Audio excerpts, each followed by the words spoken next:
नमस्कार, बहुत बहुत स्वागत है आपका। आपके साथ मैं हूं राकेश पांडे। आज चक्रव्यूह में आपका साथी। आइए शुरू करते हैं चक्रव्यूह। सबसे पहले आपको दिखाते हैं कि आज कौन कौन सी कहानियों का विकल्प हमने आपके सामने रखा और कौन कौन सी कहानियों को आपने कितना फीसद अपनी चॉइस देकर उसे देखना पसंद किया। तो स्टोरी नंबर 1 की बातचीत। हमने आपसे पूछा था कि टीएमसी के बागियों में जो फूट पड़ी है, एक तरफ विपक्ष है, दूसरी तरफ एनडीए के साथ है। इस खबर को कितने फीसदी लोगों ने देखा, तो यह तस्वीर आप देखिए। 18% लोगों ने चाहा है सोशल मीडिया के अलग अलग प्लेटफॉर्म पर कि हम इस खबर को देखना पसंद करते हैं। एक और स्टोरी का हमने विकल्प दिया था कि ट्रंप के शांति समझौते पर इजराइल का मिसाइल अटैक, खाड़ी का असली विलेन कौन है। इस खबर को देखने के लिए 24% लोगों ने अपना वोट दिया है कि वो इस स्टोरी पर पूरी जानकारी और पूरा विश्लेषण चाहते हैं। एक और स्टोरी का विकल्प हमने आपके सामने रखा था। आज की तारीख में ममता बनर्जी के सामने बड़ा सवाल क्या है, टीएमसी का मीर जाफर कौन है। इस खबर को 26% लोगों ने वोट किया है कि वो इस स्टोरी को देखना चाहते हैं। और जो खबर सबसे ज्यादा वोट पाकर नंबर 1 आई है, यानी जिसका विश्लेषण लोग सबसे पहले देखना चाहते हैं, वो स्टोरी है यूपी में ओवैसी बनाम अखिलेश। चुनाव से पहले कितना क्लेश हो गया है।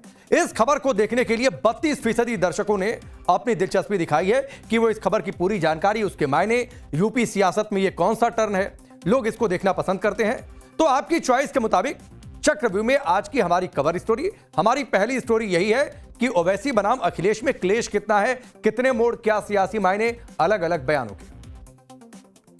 उत्तर प्रदेश के राजनीतिक चौराहे पर चुनावी घंटाघर की आवाज सुनाई पड़ने लगी है, चर्चाएं होने लगी हैं। उसमें अपने समय की मुनादी सबसे पहले हैदराबाद वाले भाईजान असदुद्दीन ओवैसी ने कर दी। ओवैसी ने ऐलान कर दिया है कि उत्तर प्रदेश के चुनावी दंगल में जोर आजमाइश का उन्होंने पूरा मन बना लिया है। यह उनके तेवरों से भी साफ है जब कल वो बहराइच पहुंचे हुए थे। कल बहराइच के मटेरा में ओवैसी ने एक तरह से अपना पहला चुनावी भाषण दे दिया, जिसमें 2027 की झलक साफ तौर पर दिख रही थी।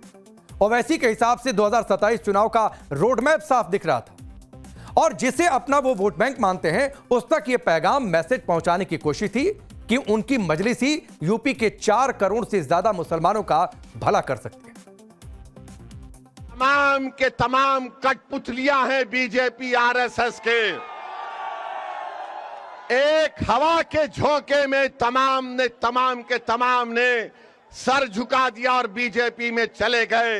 अरे तुमने हमारे विधायक को तोड़ा, बिहार में हम दोबारा जीत कर आए। मैं उत्तर प्रदेश की जनता से अपील कर रहा हूं, बहराइच और मटेरा की जनता से अपील कर रहा हूं, आप मजलिस का साथ दीजिए। हम मर जाना पसंद करेंगे मगर अपने ईमान और आपकी मोहब्बत का सौदा नहीं करेंगे फिरका परस्त आरएसएस की ताकतों के सामने। तो ओवैसी अपने तेवर में थे। वो ये बता रहे थे कि बीजेपी आरएसएस फिरका परस्त ताकते हैं, उनके रहते मुसलमानों का भला हो नहीं सकता है और खुद को मुस्लिमों का सबसे बड़ा नेता उनके बयानों से वो खुद को यूपी में भी साबित करना चाह रहे हैं।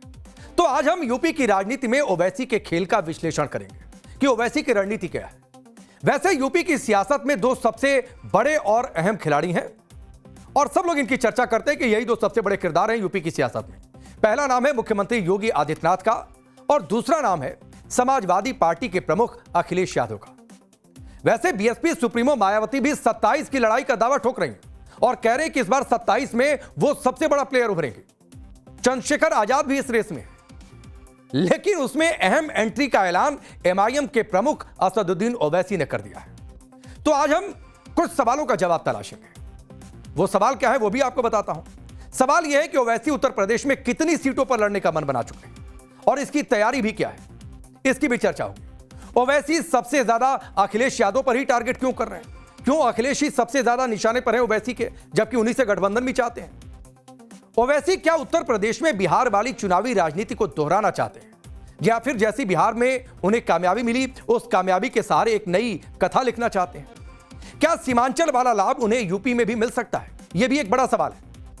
बहराइच के मटेरा सीट को ओवैसी ने अपने चुनावी शुभारंभ के लिए ही क्यों चुना, क्यों किसी और सीट पर नहीं गए, इसकी भी चर्चा होगी। और इन्हीं सवालों के जवाब में ही ओवैसी की वो सियासत छिपी है जिसका इजहार वो अक्सर अपनी बातों से करते हैं। चर्चा में करते हैं कि मुसलमान अब दूसरों की दरी नहीं बिछाएगा। यह कल भी ओवैसी ने यह बात कही। ओवैसी अपनी रहनुमाई, मुसलमान अपनी रहनुमाई खुद करेगा, ओवैसी इसका जिक्र करते हैं। अपना नेता मुसलमान खुद बनाएगा। सुनिए सर। बताओ अखिलेश यादव, जो ममता बनर्जी के 20 MP चले गए, क्यों गए वो? उनको कोई कुछ नहीं बोलता। और असदुद्दीन ओवैसी आपके हक के लिए, आपकी सियासी लीडरशिप के लिए आ रहा है, तो इन सबको डर लगता है। डरना पड़ेगा तुमको, आप डरना पड़ेगा, क्योंकि ये नौजवान अब जाग चुका है। इन नौजवानों ने ठान ली है कि इंशाअल्लाह ताला अब के बार उत्तर प्रदेश में इनके इत्तेहाद का एक इनकलाब बर्पा होगा। इनके इत्तेहाद से इनकी लीडरशिप पैदा होगी। ओवैसी कहीं भी चले जाएं, उनके बयान में एक बात बहुत कॉमन रहती है, जिसे वो जोरदार तरीके से रखते भी हैं कि मुसलमान अपनी लीडरशिप खुद खड़ा करेगा, अपनी लीडरशिप के सारे सत्ता में हिस्सेदारी वो पैदा करेगा, बनाएगा। उत्तर प्रदेश के मुख्यमंत्री योगी आदित्यनाथ एक और हैट्रिक की तैयारी में, और वो उनके बयानों में साफ तौर पर दिखाई भी दे रहा है। वहीं दूसरी ओर अखिलेश यादव हैं, जो 10 साल बाद ही सही सत्ता में वापसी के लिए जितने संभव हो सकता है वो अपने घोड़े उन्होंने खोल रखे। लेकिन इन दोनों नेताओं के बीच ओवैसी भी चुनावी सेना लेकर अब सामने आ गए, खुलेआम ऐलान कर रहे हैं, जंग ऐलान एक तरीके से कर रहे हैं। यूपी के चुनावी समर में बहराइच में ओवैसी ने जो कुछ कहा और जो योजना बनाई, उससे यह निष्कर्ष निकलता है कि ओवैसी यूपी का चुनाव लड़ेंगे और करीब 200 सीटों पर चुनाव लड़ने की उनकी तैयारी है, जिसका जिक्र अक्सर उनके जो यूपी के सिपहसालार हैं शौकत अली, वो करते हैं कि हम 200 सीट पर लड़ेंगे। बिहार की तरह ही उत्तर प्रदेश में भी उनको अपनी पार्टी को विस्तार देना है और टारगेट भी यही है कि ज्यादा से ज्यादा सीटें जीतती जाए। क्या पता सीमांचल वाली कामयाबी यूपी में मिल जाए, और देश के सबसे बड़े सूबे में अगर बड़ी कामयाबी मिल गई तो मुस्लिम लीडरशिप में क्या पता ओवैसी का नाम सबसे ऊपर आ जाए।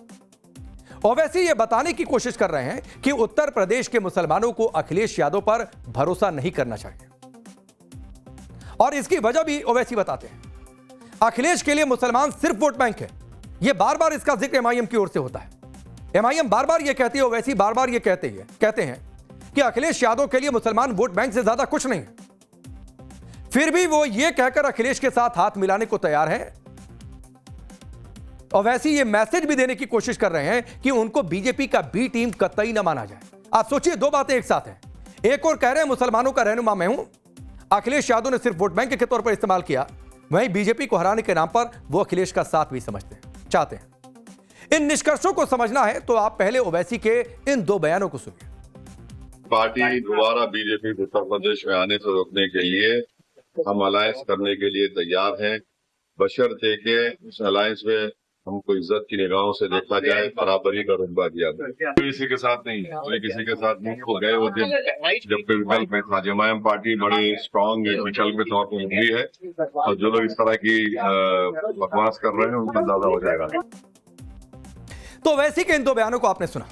ओवैसी एक तरफ यह भी कह रहे हैं कि मुसलमान समाजवादी पार्टी के साथ नहीं है, समाजवादी पार्टी ने मुसलमानों का सिर्फ इस्तेमाल किया है, आज का मुसलमान दरी बिछाने वाला नहीं है।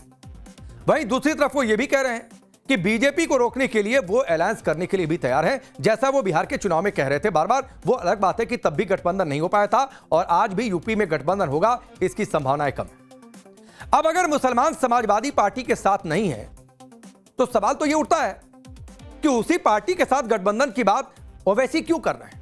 क्या यह सिर्फ दिखावा है? और अगर यह मान भी लिया जाए कि राजनीति में दिखावे की भी बड़ी भूमिका रहती है, लेकिन लंबे समय तक दिखावे को बनाए रखना भी मुश्किल होता है। वसीम बरेलवी साहब का एक शेर है, वो शेर मैं आपके सामने रखता हूं। बहुत दुश्वार है दुनिया में ये हुनर आना भी, तुझी से फासला रखना तुझे अपनाना भी। ऐसे रिश्ते का भरम रखना बहुत मुश्किल है, तेरा होना भी नहीं और तेरा कहलाना भी। दरअसल ओवैसी ये जानते हैं कि अखिलेश से गठबंधन हो नहीं सकता है। इसकी वजह क्या है, इसकी चर्चा मैं आगे करूंगा, और अखिलेश की मजबूरी क्या है यह भी बात सामने आएगी। अखिलेश यादव ने पहले भी कभी ओवैसी को तवज्जो नहीं दी। अब ओवैसी चाहे जो कह लें, लेकिन पिछले चुनावों के नतीजों को देख लिया जाए तो मुसलमानों की पहली पसंद यूपी में समाजवादी पार्टी ही रही है, और वो बढ़ चढ़कर समाजवादी पार्टी को वोट देते रहे। कुछ आंकड़े मैं आपके सामने रखता हूं। CSDS का आंकड़ा है, इसके मुताबिक 2022 के विधानसभा चुनाव में सबसे ज्यादा मुस्लिम वोट समाजवादी पार्टी को ही मिला था और यह आंकड़ा था करीब करीब 80% का। आप कह सकते हैं एकमुश्त वोट मिल गया था। वहीं बीजेपी को मिले थे सिर्फ 8% के आसपास, बीएसपी को मिला था 6% और कांग्रेस सिर्फ 3% के आसपास। इसीलिए ओवैसी एक राजनीतिक दल के रूप में भले दावा ठोक रहे हो, लेकिन मुस्लिम वोट के सबसे बड़े दावेदार वो हैं, यह कहना अभी जल्दबाजी है, क्योंकि पिछले चुनाव का आंकड़ा कुछ और दिखाता है। आप सुनिए कि यूपी में अपना दम दिखा रहे ओवैसी को लेकर शिया धर्मगुरु मौलाना कल्बे जवाद ने क्या कुछ कहा। उसमें साहब कहेंगे भाई इनकी जो तकरीरें होती है उससे जो है वो मुसलमानों को बिल्कुल नुकसान पहुँच जाता है और वो अब दूसरे कट्टरपंथी उनकी यूनाइट हो जाते हैं, कट्टरपंथी यूनाइट हो जाते हैं। ज़्यादा मौका न दें, तीसरी बात है कट्टरपंथी यूनाइट हो जाए और जो मुसलमानों के खिलाफ ताकतें उनको बढ़ावा मिल जाए। ज़्यादा बहुत ही एहतियात से उनको बात करना चाहिए ताकि मुसलमानों का किसी से टकराव ना हो। तो एक ट्रेलर आपको समझ में आया होगा। वैसे इस बार ज्यादा सीटों पर चुनाव लड़ने की बात ओवैसी कर रहे हैं, जबकि उत्तर प्रदेश में पिछले विधानसभा चुनावों को अगर आधार मान ले तो साफ हो जाता है कि ओवैसी को यूपी के लोगों ने बुरी तरह नकार दिया था, कोई तवज्जो नहीं दी थी, क्योंकि पिछले चुनाव में भी ओवैसी यूपी आए थे। 2022 के चुनाव में यूपी में करीब 100 सीटों पर ओवैसी ने अपने उम्मीदवार उतारे थे, लेकिन एक भी सीट पर उनका खाता नहीं खुला। खाता खुलने की बात छोड़ दीजिए, जीत मिलना दूर की बात है, 99% उम्मीदवारों की जमानत तक जब्त हो गई थी। सिर्फ 0.43% वोट मिले थे, जो नोटा से भी कम थे। इससे ज्यादा वोट नोटा में पड़ गए। यानी लोगों ने ओवैसी को चुनने से ज्यादा बेहतर चुना कि कोई विकल्प नहीं वाला हिस्सा चुन लिया जाए। बिहार में ओवैसी की 5 सीटों पर जीत और बंगाल में ममता बनर्जी की बुरी तरह हार में एमआईएम अपने लिए प्रबल संभावनाएं अब देख रही है और इसीलिए ओवैसी एक नई ताकत के साथ यूपी के चुनावी समर में। तो मौसम बिगड़ने वाला है, लेकिन सवाल है किसके लिए मौसम बिगड़ने वाला है? कहीं पिछले चुनाव वाला हाल तो नहीं होगा? अखिलेश यादव का कोर वोट बैंक है यादव और मुस्लिम, यानी एमवाई समीकरण।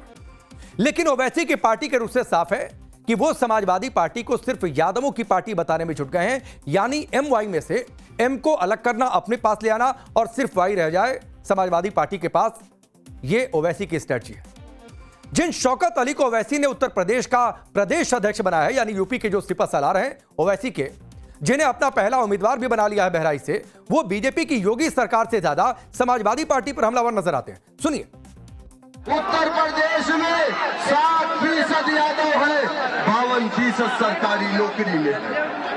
उत्तर प्रदेश में 20% मुसलमान है, 27% जेल की सलाखों में है, 1% सरकारी नौकरी में नहीं है। क्यों? ये अन्याय हमारे साथ क्यों हुआ? उत्तर प्रदेश में कुर्मियों ने भी अपनी पार्टी बनाई, पल्लवी पटेल। तो कुल मिलाकर दरअसल आप समझिए कि लड़ाई मुस्लिम वोट बैंक की है और यही अखिलेश की मजबूरी भी है कि अगर ओवैसी के साथ चले गए तो फिर सवाल यह उठेगा कि क्या आपने ओवैसी की लीडरशिप को मुसलमानों के लिए मान लिया और क्या आपके पास मुस्लिम लीडरशिप का कोई विकल्प नहीं था? यही मुश्किल बिहार में भी थी और इसीलिए विपक्षी गठबंधन बिहार में ओवैसी से गठबंधन नहीं कर रहा था कि फिर मुस्लिम वोट बैंक के लिए क्या ओवैसी की लीडरशिप को मान नहीं लेगा तो क्या यह पूरा वोट बैंक शिफ्ट नहीं होगा ओवैसी की ओर? इस बात को विपक्ष समझता है। ओवैसी की राजनीति मुस्लिम धुरी पर नाचती है। वो संविधान की दुहाई भी कौम के प्रति वफादारी से जोड़ कर देते रहे। इसीलिए उत्तर प्रदेश में जब वो अपने चुनावी ऐलान के लिए पहुंचे तो बहराइच के मटेरा में जाने की वजह भी इसी से जुड़ जाती है। अब आपको यह वजह बताता हूं। मटेरा को चुनने का कारण क्या थे? पहला कारण तो यह माना जा रहा है कि वो एक बेहद मुस्लिम बहुल विधानसभा सीट है, जो जाहिर सी बात भी है कि अगर ओवैसी आएंगे तो मुस्लिम बहुल सीट पर ही जाएंगे, जहां पर उनकी बातें ज्यादा असर करें, जहां से एक वेव वो क्रिएट कर पाए।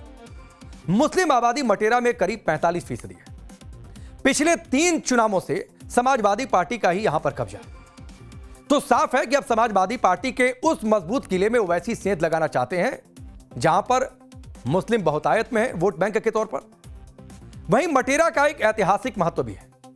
बहराइच में ही 11वीं सदी में श्रावस्ती के राजा सुहेलदेव और महमूद गजनवी के भांजे सैयद सालार मसूद गाजी और गाजी मियां के बीच एक ऐतिहासिक युद्ध हुआ था। इसमें महाराजा सुहेलदेव ने सालार मसूद को मार दिया था। उस गाजी मियां की मजार पर हर साल मेला और उर्स लगता है। दरअसल ओवैसी इसलिए पहुंचे कि वो मजहबी भावना भड़क सके। और उसे ओवैसी भुना सके, जिसको लेकर हाल फिलहाल में यूपी की सियासत में बहुत सारे बयान भी दिए गए हैं, जिसको लेकर खुद सीएम योगी भी मुखर रहे हैं कि यहां गाजी जैसों की जगह नहीं है। लेकिन इन सबके बीच आप कमाल देखिए, समाजवादी पार्टी की ओर से ओवैसी को वो बीजेपी की टीम बताते हैं, इसीलिए उनकी बात बेमानी है और बीजेपी कह रही है कि ये ध्रुवीकरण की राजनीति करने वाले लोग हैं, इसीलिए इनकी क्या बात करना। सुनिए कुछ बयान। एक बीजेपी के कंधे पर चढ़ करके जो समाजवादी पर अटैक करने की कोशिश कर रहे हैं, इससे मुझे लग रहा है कि समाजवादी बहुत अच्छी तरीके से भारतीय जनता पार्टी को फाइट दे रही है। कितने हरवा दिए और कितने जितवा दिए भारतीय जनता पार्टी को, इसका भी तो आकलन उनको सामने रखना चाहिए। अब जनता समझ चुकी है कि उनकी भूमिका क्या है। लड़ाई आमने सामने की है। अब आप इधर रहिए या इधर रहिए, यह फैसला आपको करना है। आप बीच से कोई रास्ता नहीं निकाल सकते, बीच का कोई रास्ता नहीं बचा है, क्योंकि ईमानदारी के साथ देश के अंदर जो लड़ाई मजबूती के साथ राहुल जी ने लड़ी है, उसी का नतीजा है कि आज भारतीय जनता पार्टी परेशान है और तरह तरह से गेम कर रही है कि प्रॉक्सी बना ले, डायरेक्ट ना हो तो प्रॉक्सी बना करके खेले। जो ध्रुवीकरण की पॉलिटिक्स करने वाले लोग हैं, वोट बैंक की राजनीति करने वाले लोग हैं, धर्म और जाति के आधार पर राजनीति करने वाले लोग हैं, उनके दाल गलने वाली नहीं है।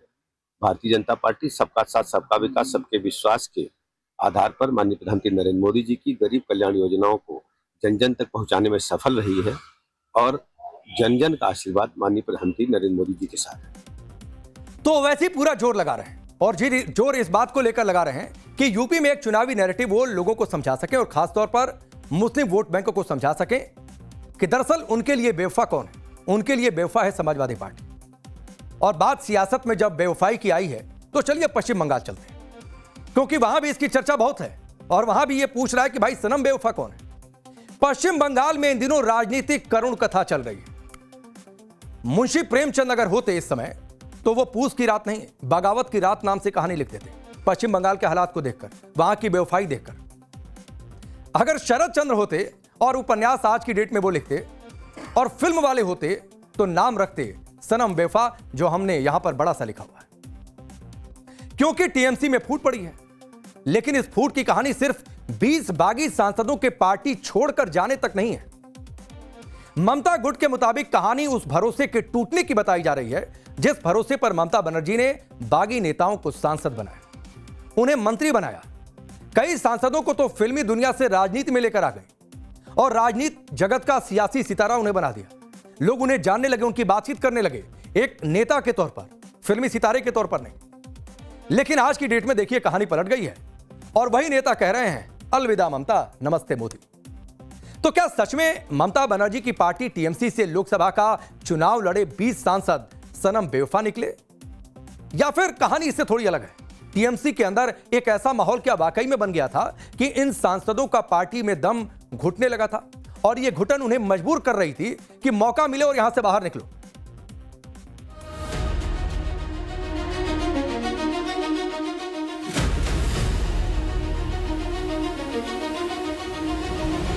मैं आपको जवाब नहीं दूंगी, मैं जवाब सिर्फ अपने क्षेत्र के लोगों को। अरे कल तक जो कहते थे कि दिल में मदीना आंख में काबा, एक हवा के झोंके में तमाम के तमाम ने सर झुका दिया। अभी नेशनलिस्ट सिटीजन पार्टी के साथ हम लोग मर्ज करके एनडीए के साथ काम करेंगे। जो लोग यहाँ पर एंटी भाजपा वोट से जीता है वो भाजपा का कैंप में जा रहा है। ये तो पूरा बेईमानी सिर्फ ममता दीदी या तृणमूल कांग्रेस से नहीं है, ये पूरा बेईमानी एक एक वोटर के साथ भी है। लोग चलाया इतना पार्टी, वही लोग रिस्पॉन्सिबल है इसका लिए। जो अपना गद्दार बोलता है ना, उसको बोलो अपना शीशा में मुंह देखे। तो चुनावी प्रचार था तो ओके टाटा बाय बाय खल्लास। फिर उसके बाद क्या हुआ तेरा वादा? अब लोग पूछ रहे हैं क्या हुआ तेरा वादा, कह रही है कि हम जनता को जवाब देंगे। तो ये पूरी कहानी फिल्मी सी दिखाई पड़ रही है और इसीलिए शुरुआत में हमने कुछ उपन्यासकारों की चर्चा की कि अगर आज की डेट में होते तो वो लिखते क्या।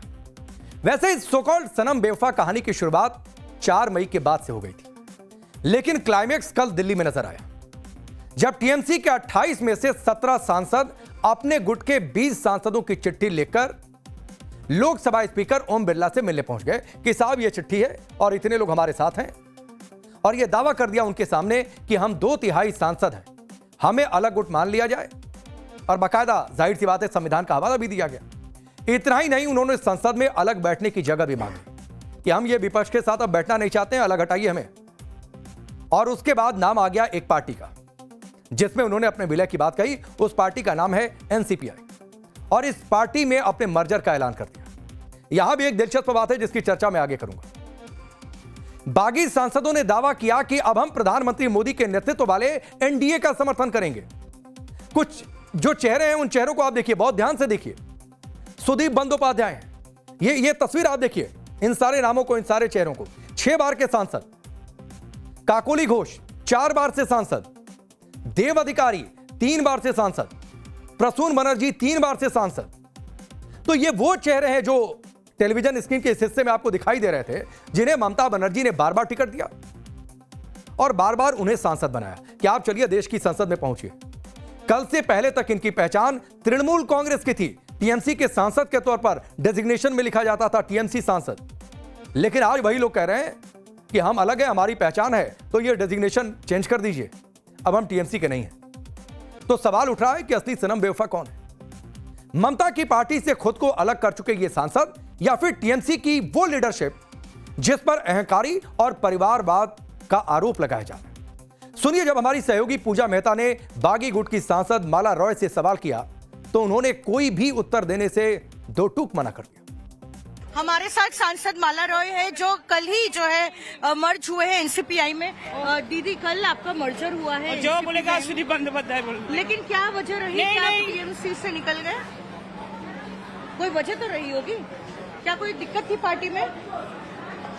डेवलपमेंट के लिए, भारतवर्ष का डेवलपमेंट, बंगाल का डेवलपमेंट के लिए कोई समस्या थी पार्टी में जिसकी वजह से आपने जो है मर्जर किया?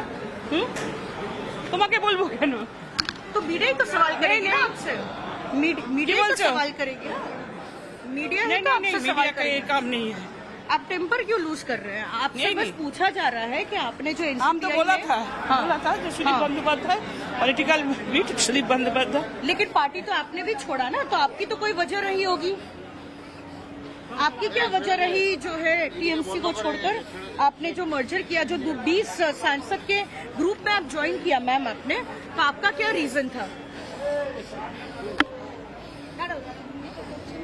क्या रीजन था मैम? आप जो 20 सांसदों के कैंप में जो आप शामिल हुई, कोई वजह थी आपकी? आपने बोला कि डेवलपमेंट के लिए, साथ ही कोई वजह थी, कोई दिक्कत थी पार्टी में? क्या अभिषेक बनर्जी, ममता बनर्जी से कोई समस्या थी? देखिए, सांसद माला राय कुछ कहने से जो है बच रही है, कह रही है कि कुछ भी अगर कहना है तो वो सुदीप बनर्जी कहेंगे। तो जवाब तो दिया नहीं, अलबत्ता मोबाइल हाथ में ले लिया कि सामने कुछ और पत्रकार हैं, वो कोई और सवाल ना पूछ लें। इन सांसदों पर फिलहाल पूरे देश की निगाहें। इन नेताओं के पुराने भाषणों को अगर आप याद करें तो ये वही नेता हैं जिन्हें 4 मई से पहले ममता बनर्जी में लोकतंत्र की देवी की छवि दिखाई देती थी। लेकिन बंगाल चुनाव में नरेंद्र मोदी की अगुवाई में बीजेपी को प्रचंड जीत मिली। इसके बाद लोकतंत्र का आज का फैसला मानकर नरेंद्र मोदी सरकार को मजबूत करने का फैसला किया। कल तक जो सांसद मोदी सरकार पर हमला बोल रहे थे, आज वही सांसद मोदी सरकार के सहयोगी बनने जा रहे हैं। तो क्या सच में इन सांसदों को अब टीएमसी में रहते नहीं बन रहा था, या फिर सत्ता की हवा बदलते ही सनम बेवफा हो गए? क्योंकि राजनीति में सिद्धांतों का मौसम भी बड़ा अजीब होता है, सत्ता और समय के हिसाब से बदलता रहता है। लेकिन इनके नए मुंह पर टीएमसी के प्रवक्ता कुणाल घोष ने आज क्या कुछ तंज कसा, सुनिए। भाजपा उनको नहीं लिया, दरवाजा बंद। ऐसे मेहमान है, आइए लेकिन अंदर मत, दूसरे किराया का घर दे देता हूं, वहां पर रहिए। तो ऐसे इसका कोई प्रेस्टीज ही नहीं है। अगर मर्जर का क्वेश्चन है, भाजपा क्यों नहीं उनको वेलकम किया? तो इससे पता चलते हैं कि उनका कोई अभी उनका प्रेस्टीज भी नहीं है कि बात कर रहा है इसके साथ, भाजपा के साथ, और जा रहा है दूसरे किसी पार्टी में। जिसका वोट में पार्लियामेंट में गया है वो एंटी भाजपा वोट था। Lok Sabha election anti Bhajpa vote था। राइट। तो एंटी भाजपा वोट से जो एमपी दिल्ली में गया, तो अभी वो भाजपा में जा रहा है या भाजपा का दोस्त या एनडीए, ये जो जा रहा है ये ठीक नहीं है। वैसे कुणाल घोष ने यह नहीं बताया कि लोकसभा अगर एंटी मोदी वोट था तो बंगाल का चुनाव कौन सा क्या वो एंटी टीएमसी वोट, एंटी ममता वोट नहीं था। 4 मई के बाद से टीएमसी के बुरे दिन शुरू हो गए। टीएमसी के बागी विधायकों ने तो यहां तक आरोप लगा दिया कि बंगाल में करारी हार के बाद 6 मई को टीएमसी नेताओं की मीटिंग हुई, उसमें ममता बनर्जी ने विधायकों से अपने भतीजे अभिषेक बनर्जी के सम्मान में खड़े होकर तालियां बजाने को कहा, स्टैंडिंग ओवेशन देने को कहा।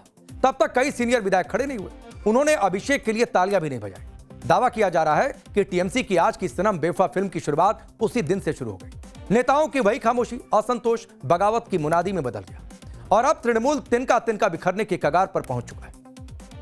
2011 से 2019 तक पार्टी के खिलाफ या ममता बनर्जी के खिलाफ किसी ने कोई भी बात की? कभी नहीं। 2019 के बाद क्या हुआ? गाय तस्करी का मामला सामने आया। किसका नाम आया उसमें? ईडी के इन्वेस्टिगेशन में अभिषेक बनर्जी। कोयला तस्करी, किसका नाम? अभिषेक बनर्जी।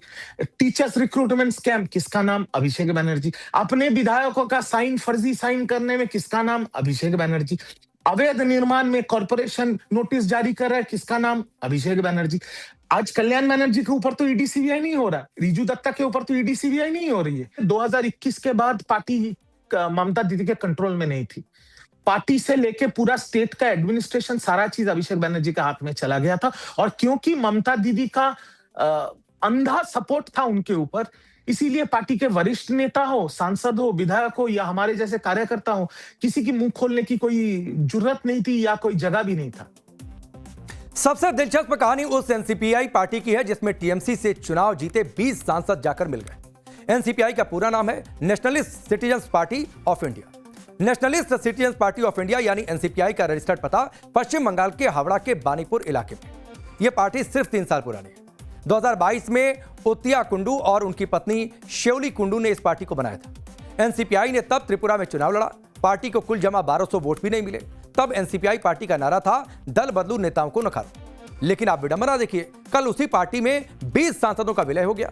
यह वैसा ही है जैसे कोई नशा मुक्ति केंद्र का शराब फैक्ट्री खरीद ले। एनसीपीआई की फाउंडर रही शेवली कुंडू से जब हमारी सहयोगी पूजा ने सवाल किया तो उन्होंने इस विलय पर क्या कुछ कहा, उसे भी आप सुनिए। ये पार्टी के फॉर्मेशन के दौरान आप थे, कब ये पार्टी बनाई गई थी? 2022 में ये पार्टी बनाई गई थी।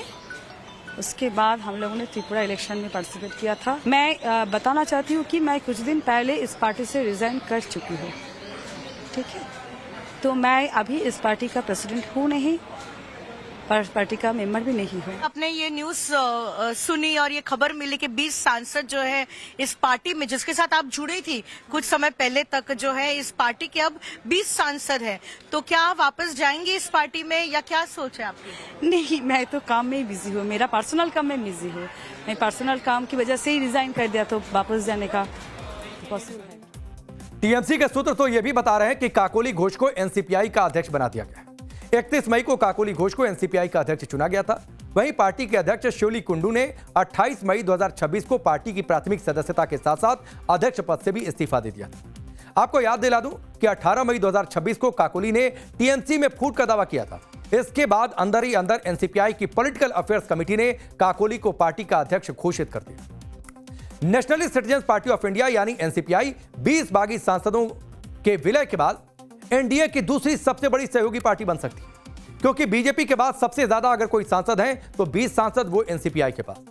2024 लोकसभा चुनाव में एनडीए ने कुल 293 सीटें जीती। इसमें बीजेपी को 240, तेलुगु देशम पार्टी यानी टीडीपी को 16 सीटें, जेडीयू को 12 सीट, शिवसेना को 7 सीट और लोक जनशक्ति पार्टी रामविलास पासवान को 5 सीटों पर जीत मिली। यानी फिलहाल टीडीपी 16 सांसदों के साथ दूसरी सहयोगी पार्टी बनी हुई थी। लेकिन अब टीएमसी के 20 बागी सांसदों ने एनसीपीआई में विलय किया, जिसके बाद एनसीपीआई दूसरी बड़ी पार्टी, दूसरा बड़ा घटक दल एनडीए का। विलय के बाद अब एनसीपीआई के पार्टी ऑफिस की सुरक्षा भी बढ़ा दी गई है। अब जरा इस विरोधाभास को आप समझिए। दिल्ली यानी केंद्र में ममता से अलग हुए सांसद एनडीए को समर्थन देंगे। जब साथ देंगे तो लोकसभा में मोदी सरकार के खेमे में बैठेंगे, यानी सत्ता पक्ष की ओर जाकर। लेकिन दूसरा बागी विधायकों का गुट जो बंगाल विधानसभा में अभी विपक्ष का मोर्चा संभाल रखे है, बंगाल विधानसभा में नेता विपक्ष बने टीएमसी के बागी विधायक ऋतव्रता बनर्जी ने बहुत बड़ा बयान दिया। ऋतव्रत ने दावा किया कि वो किसी भी पार्टी के साथ मर्जर नहीं कर रहे, वो टीएमसी के बैनर के नीचे ही रहेंगे। तो एक तरफ तो सांसद हैं जो बीजेपी के साथ बैठने जा रहे हैं, एनडीए के साथ बैठने जा रहे हैं, लेकिन दूसरी ओर बंगाल में जो विधायक हैं जो बैठने जा रहे हैं विपक्ष के तौर पर, बयान सुनिए। पश्चिम बंगाल का लेजिस्लेटिव पार्टी का सवाल है, ऐसा कुछ बारे में हम लोगों को पता नहीं है। हम लोग भी टीवी के जरिए देखे हैं कि 20 एमपी और एनसीपीआई में मार्च हुए हैं, ये उन लोगों का फैसला है, हम लोग के अंदर ऐसा कोई चर्चा ही हुआ नहीं है। तो टीएमसी बैनर में ही आप लोग आगे बढ़ेंगे? ये तो बार बार हम लोग बोल चुके हैं, 80 में से 85 लोग, ये लोग एक साथ है, एकजुट है। ये कलेक्टिव क्या करेगा, ये बार बार हम लोग इसका दौरा किया है। मैं फिर और एक बार इसका दौरा नहीं करना चाहूंगा। हमारा स्टैंड लाउड एंड क्लियर है। वैसे ये राहत की बात एनडीए के लिए, झटका विपक्ष के लिए, क्योंकि टीडीपी कब अलग हो जाए ये वो दावा करते रहते हैं। खैर चलिए आगे बढ़ते हैं और राहत की बात आई है तो दुनिया भर के लिए राहत की खबर बात कर लेते हैं। खाड़ी में पिछले कई महीनों से बारूद बरस रहा है, लेकिन इस बीच दुनिया के लिए एक बहुत बड़ी और राहत भरी खबर आई। 47 साल की कट्टर दुश्मनी के बाद अमेरिका और ईरान शांति के टेबल पर साथ बैठने को तैयार है। 19 जून की तारीख भी तय है, जगह है स्विट्जरलैंड का जिनेवा। लेकिन इस शांति के महासमझौते के बीच एक देश ऐसा है, एक नेता ऐसा है जो इस वक्त शांति का विलेन नजर आ रहा है। जी हां, बात कर रहे हैं इजराइल के प्रधानमंत्री बेंजामिन नेतन्याहू की।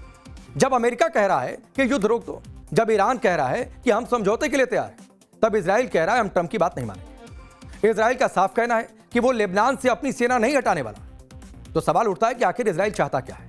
क्या नेतन्याहू पश्चिम एशिया को हमेशा के लिए युद्ध की आग में झोंके रखना चाहते हैं?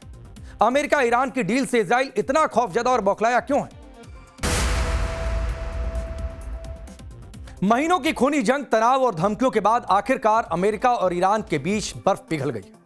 वॉशिंगटन और तेहरान के बीच एक पीस डील फाइनल हो रही है। अमेरिकी राष्ट्रपति डोनाल्ड ट्रंप ने खुद इसका ऐलान कर दिया। तैयार हो गया है वो शांति का मसौदा जिस पर 19 जून को जेनेवा में ऐतिहासिक हस्ताक्षर होने। पाकिस्तान के प्रधानमंत्री शहबाज शरीफ ने भी इस डील की तस्दीक की है। लेकिन ईरान ऐसे ही नहीं मान गया। तेहरान ने इस महासमझौते के लिए अपनी 3 सबसे बड़ी शर्तें अमेरिका से मनवा ली। इसमें अमेरिकी नौसैनिक नाकेबंदी तुरंत खत्म हो जाएगी, यह शर्त है। दूसरी शर्त है युद्ध और सभी सैन्य कार्रवाइयां फौरन रोक दी जाए और ईरान के फ्रीज किए गए अरबों डॉलर के फंड वापस किए जाए। ईरान के उप विदेश मंत्री काज़ेम गरीबाबादी ने साफ कर दिया है कि अगले 60 दिनों की बातचीत इसी बात पर टिकेगी कि अमेरिका इन वादों को कैसे निभाता है, यानी जो कहा वो मानता है नहीं या फिर वो पीछे हटता है। ईरान को बड़ी जीत तब मिली जब अमेरिका डील से पहले ही उनकी 12 अरब डॉलर की फ्रीज संपत्तियां जारी करने को तैयार, यानी एक तरीके से गारंटी के तौर पर। कुल 24 अरब डॉलर ईरान को मिलने हैं। अमेरिका में बढ़ती पेट्रोल की कीमतें और ईरान की दम तोड़ती अर्थव्यवस्था, दोनों देशों के लिए यह डील एक संजीवनी है। लेकिन आप सोचिए क्या हुआ जैसे ही डील की खबर बाहर आई, खाड़ी के एक दूसरे कोने में मानो भूचाल आ गया। इस पूरी डील में इजराइल को पूरी तरह से बाईपास कर दिया गया, जो अमेरिका का पहले का इतिहास भी रहा है। इजराइल जिसने अमेरिका के साथ मिलकर इस युद्ध की शुरुआत की थी, आज उसे ही इस शांति वार्ता के टेबल से दूर कर दिया गया। नतीजा क्या है? नतीजा यह है कि इजराइल भड़क चुका है। इजराइल के मंत्री खुलेआम अमेरिका को आंखें दिखा रहे हैं। इजराइल के राष्ट्रीय सुरक्षा मंत्री इतमार बेन ग्वीर ने अमेरिका ईरान पीस डील पर कड़ी नाराजगी जताई। बेन ग्वीर ने कहा है कि इजराइल अमेरिका के अधीन नहीं है, इजराइल एक आजाद और संप्रभु देश है। इजराइल इस समझौते का पक्षकार नहीं है और यह देश की सुरक्षा की गारंटी नहीं देता। ग्वीर के मुताबिक इजरायली सेना ने दक्षिण लेबनान में जिन इलाकों पर कब्जा किया है वहां से पीछे हटना नहीं चाहिए। यानी आप ऐसे समझिए कि एक तरफ समझौते की स्याही सूखी नहीं, सिग्नेचर हुआ नहीं, अभी तो फाइनल होने की खबर आई। दूसरी तरफ इजराइल ने बेरूत पर बम बरसाकर इस पूरी डील को पटरी से उतारने की साजिश रची। लेबनान, सीरिया और गाजा ये वो इलाके हैं जहां इजरायली सेना के बूटों की धमक और टैंकों की गड़गड़ाहट शांत होने का नाम नहीं ले रही। जब अमेरिका ईरान शांति का दस्तावेज तैयार कर रहे थे, ठीक उसी वक्त इजराइल ने बेरूत के दहिये इलाके पर मिसाइलें दागी। इजराइल के रक्षा मंत्री इजराइल काट्स का बयान मिडिल ईस्ट में आग में घी डालने वाला है। काट्स ने ऐलान कर दिया कि उनकी सेना दक्षिण लेबनान से 1 इंच पीछे नहीं हटने वाली है। इजराइल की योजना इन इलाकों में अनिश्चित काल तक अपनी सेना तैनात रखने की है। खुद इजरायली सेना के चीफ ऑफ जनरल स्टाफ जमीर ने साफ कर दिया कि ग्राउंड ऑपरेशन और तेज किए जाएंगे, आप करते रहिए समझौता। उधर डोनाल्ड ट्रंप ने एक ऐसा बयान दे दिया जिसने नेतन्याहू के पैरों के नीचे से जमीन खिसका दी। जो ट्रंप कभी ईरान में रिजीम चेंज की बात करते थे, आज उनके सुर पूरी तरह से बदल गए। तो दरअसल अमेरिका का यही नेचर है, इसी तरीके से अमेरिका बिहेव करता है। पहले भी वो कई बार अपने हितों के लिए इजराइल को धोखा दे चुका है। ट्रंप के इस बयान ने इजराइल को जाहिर सी बातें अलग थलग कर दिया। सिर्फ ट्रंप ही नहीं, सीबीएस न्यूज के इंटरव्यू में अमेरिकी रक्षा मंत्री पीट हेग्सेथ ने भी कहा कि अमेरिका अब इस जंग से बाहर निकलकर समझौता करना चाहता है। तो एक बात जाहिर है इजराइल के लिए कि कूटनीतिक मोर्चे पर उसकी हार साफ तौर पर दिखाई दे रही है। जिस ईरान के परमाणु कार्यक्रम को पूरी तरह खत्म करने, बैलिस्टिक मिसाइल क्षमता को नेस्तनाबूद करने और वहां सत्ता परिवर्तन के मंसूबे पालकर इजराइल ने युद्ध शुरू किया था और अमेरिका भी शुरू में यही कह रहा था, आज उसी ईरान के साथ अमेरिका बातचीत की मेज पर जाकर बैठ गया है और इजराइल को बाहर का रास्ता दिखा दिया गया कि हटो जाओ, तुम अपना देखो, हम अपना देखेंगे। इजराइल की नेतन्याहू सरकार अब किसी भी कीमत पर पीछे हटने को तैयार नहीं है। वो ट्रंप की नाराजगी भी मोल लेने को इसके लिए तैयार है कि ट्रंप आप कहते रहिए, हम तो करेंगे फिर, लेकिन लेबनान से सेना हटने को नहीं है, यह इजराइल साफ कर रहा है। अब सवाल है कि क्या नेतन्याहू अपने राजनीतिक अस्तित्व को बचाने के लिए पूरी दुनिया को युद्ध की आग में झोंके रखना चाहते हैं। कूटनीति के इस चक्रव्यूह में नेतन्याहू इतने उलझ गए हैं कि अब उनके ही घर में उनके खिलाफ बगावत शुरू हो गई। जब कोई नेता देश को एक अंतहीन युद्ध में धकेल देता है तो विपक्ष भी सवाल पूछने लगता है। इजराइल में भी ऐसा ही हो रहा है। नेतन्याहू ने अपनी जनता से वादा किया था कि वो ईरान को खत्म कर देंगे, प्रॉक्सी वॉर को बंद करवा देंगे, लेकिन सवाल उठ रहा है कि आज हकीकत क्या है।